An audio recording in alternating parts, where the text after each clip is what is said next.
Seperti inilah suasana di Via Dolorosa di Kota Tua Yerusalem. Situs yang dipercaya umat Kristiani sebagai jalan penderitaan yang dilalui Yesus Kristus memanggul salibnya menuju Bukit Golgota.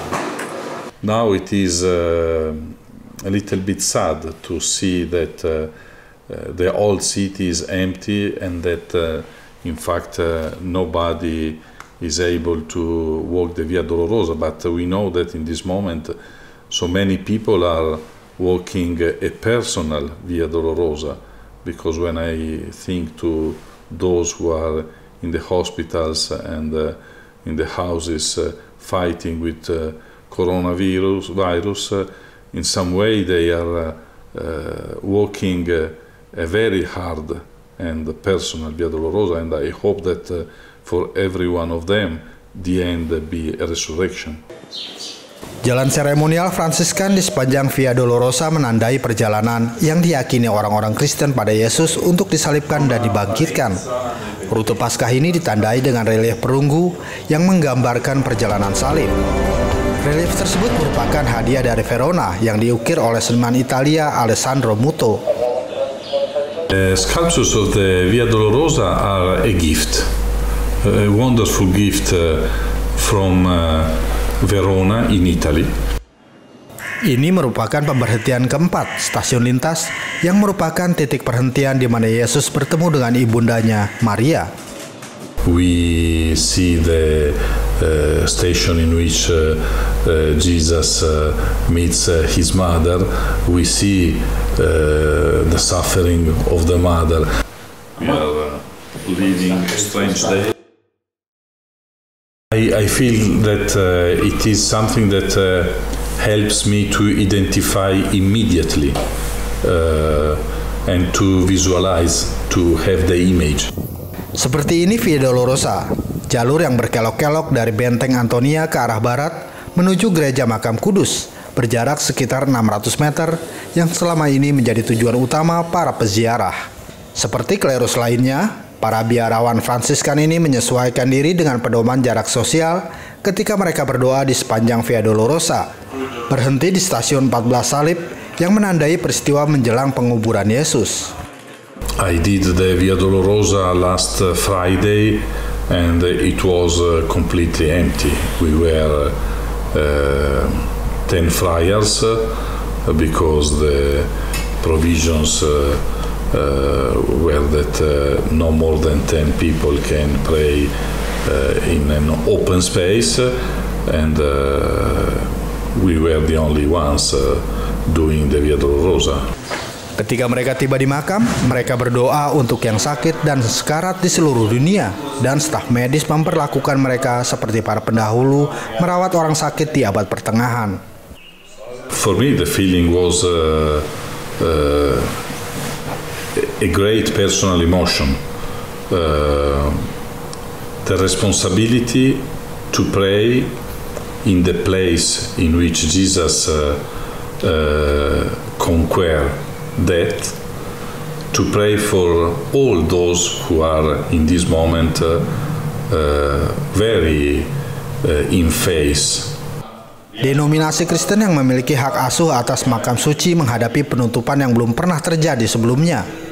Seperti halnya para pemimpin Yahudi dan Muslim di kota yang memiliki situs suci bagi ketiga agama, Paskah dan Ramadan jatuh pada bulan ini, dengan umat Katolik yang hari ini merayakan Jumat Agung dan Minggu Paskah pada 12 April esok. COVID-19 telah menginfeksi lebih dari 9.755 orang dengan 79 kematian.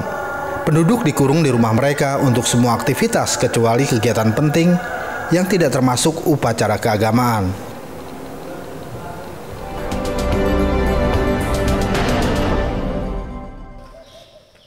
Setelah berjalan melalui kota tua yang sepi bermandikan sinar matahari pagi, administratur Kerasulan Vatikan di Tanah Suci, Uskup Agung Pier Battista Pizzaballa mengatakan, Paskah adalah waktu untuk hidup. The triumph of life. Despite the sign of death we are seeing everywhere, life will prevail as long as someone is giving life out of love for the others. At least. Dengan mengenakan masker dan diapit oleh pembantunya, Pizzaballa kemudian berjalan ke gereja batu pasir kuno untuk melakukan pelayanan bersama beberapa klerik Katolik Roma lainnya meski tertutup untuk umum. COVID-19 telah membunuh lebih dari 100.000 di seluruh dunia dan telah menginfeksi hampir 11.000 orang di Israel dengan 103 kematian dan ada 268 kasus dan 2 kematian di wilayah Palestina. Sebagai situs di mana orang Kristen percaya bahwa Yesus menghabiskan beberapa jam terakhirnya, Gereja Makam Suci adalah fokus perayaan Paskah, festival paling penting dalam kalender Kristen. Umat Katolik Roma tahun ini merayakannya pada 12 April, hari yang sama dengan orang-orang Kristen Ortodoks memperingati Minggu Palem. Ortodoks merayakan Paskah seminggu kemudian, termasuk upacara api kudus yang melambangkan kebangkitan Yesus setelah kematiannya di kayu salib. Peristiwa Pekan Suci biasanya dihadiri oleh puluhan ribu peziarah, tetapi tahun ini di Yerusalem semuanya kosong, termasuk Via Dolorosa dengan 14 stasiun salibnya yang menandai peristiwa menjelang penguburan Yesus.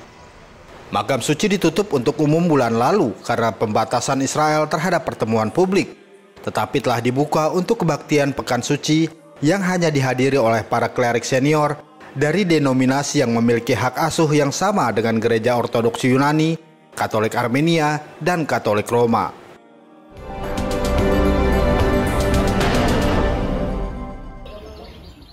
Hanya segelintir orang yang diizinkan hadir pada saat pemakaman korban COVID-19 di pemakaman militer Muslim Spanyol di Griñón, dekat Madrid, Spanyol. Hanya beberapa anggota keluarga, teman, dan perwakilan agama Islam yang menghadiri pemakaman. Pusat Kebudayaan Islam di Madrid mengatakan, kuburan telah mencapai jumlah luasan lahan maksimal sepanjang tahun ini. Bahkan pengelola pemakaman telah dipaksa untuk menciptakan lebih banyak ruang untuk kuburan. Beruntung jumlah kematian harian akibat COVID-19 di Spanyol melambat pada hari Kamis, setelah sebelumnya 2 hari meningkat. Kementerian Kesehatan Spanyol menyebutkan 683 orang meninggal dalam 24 jam. Jumlah ini menjadikan total meninggal dunia menjadi 15.238 orang. Secara keseluruhan, kasus yang terdeteksi naik menjadi 152.446 dari 146.690 orang pada hari Rabu.